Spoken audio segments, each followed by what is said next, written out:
Welcome in everybody to this week's edition of Valpo Football Weekly. It's brought to you by Lakeshore Bone and Joint Institute. I'm Brandon Vickery, glad to be joined via Zoom by the head coach of the Valpo football program, Landon Fox, and thought there were a lot of positives about Saturday. We'll get to those in a moment, but let's start with maybe some of the takeaways from the game and some things you want to improve on to be able to finish out games like that with wins as we move forward. Yeah, well, some of the takeaways is that number one, you can't hurt yourself, and I say that we had four penalties on all offense, all pre-snap penalties, and so when you're doing those things, you're putting yourself behind the sticks and making it difficult on yourself.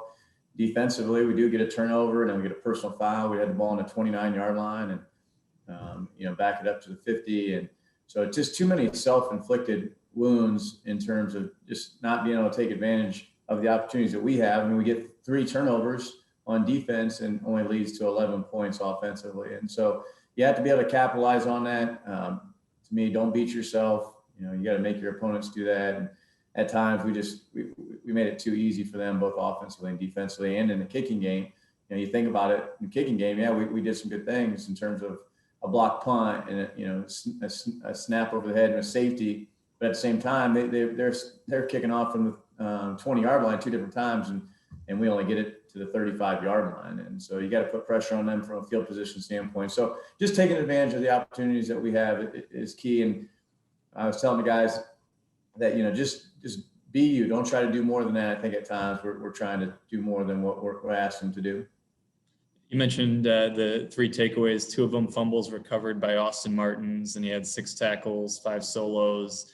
Just as a guy who's been around college football for 6 years, what does he mean to the program, and what did you see from Austin on Saturday? Yeah, he's the old man. So the thing that he does is he just plays so hard, Brandon, and that's a byproduct. When you play that hard and you get to the football, good things are going to happen. And his effort was just outstanding throughout the game, and he was in the right spots, and that's what we need. And when the play came to him, he was able to make it. On the offensive side, Robert Washington kind of returned to the form that we expect from him after his PFL Offensive Player of the Year season a year ago. How encouraging was it to see him rush for over 100 yards, and how important of a piece to your offense is Robert Washington? Yeah, he's a very good player, and he the thing that Robert did is he finished runs really well. He got us off to a great start right there early in the game on a sideline, and lowered his shoulder and just physically was able to finish some runs and then make some guys miss. We just have to do a better job up front and continuing to give him some lanes to run in, because if you give him an inch, he's gonna be a very good player in terms of he'll be able to take advantage of that. Let's talk about the atmosphere on Saturday. You touched on it in your post-game press conference, but how important were the fans and the support from the student body at Valpo to be out at the game and to create the type of atmosphere that it was for the game on Saturday? Yeah, I was actually going to start my conversation off with your first question, just to try to put that in there, just because it was so good. Just can't thank the students, staff, and parents, and just the atmosphere was electric. And I said this, and I truly believe it. I mean, they had a factor in the game of just the excitement that they were generating in the crowds in the stand. That resonated with our players, and it was awesome. And we can't thank them enough in terms of just their support and the environment that it created. That was special. It really was. And our players, something our players talk about. And so hopefully we can duplicate that. And I believe we will for sure come homecoming. Yeah, I can't wait. And as we look back at the non-conference, it was certainly a challenging non-conference schedule. Let's talk about just the scheduling of the non-conference and why it's beneficial for the program to play quality competition like that during your non-conference slate. Yeah, I told the team after the game that, I've seen improvement over the 3 games that we played in the non-conference. They were good teams. You look at Indiana Wesleyan team that put 56 on opponent this weekend. So I mean, they're good teams. However, again, I think the focus has to be more about us. And right now, we just have to do the simple things well.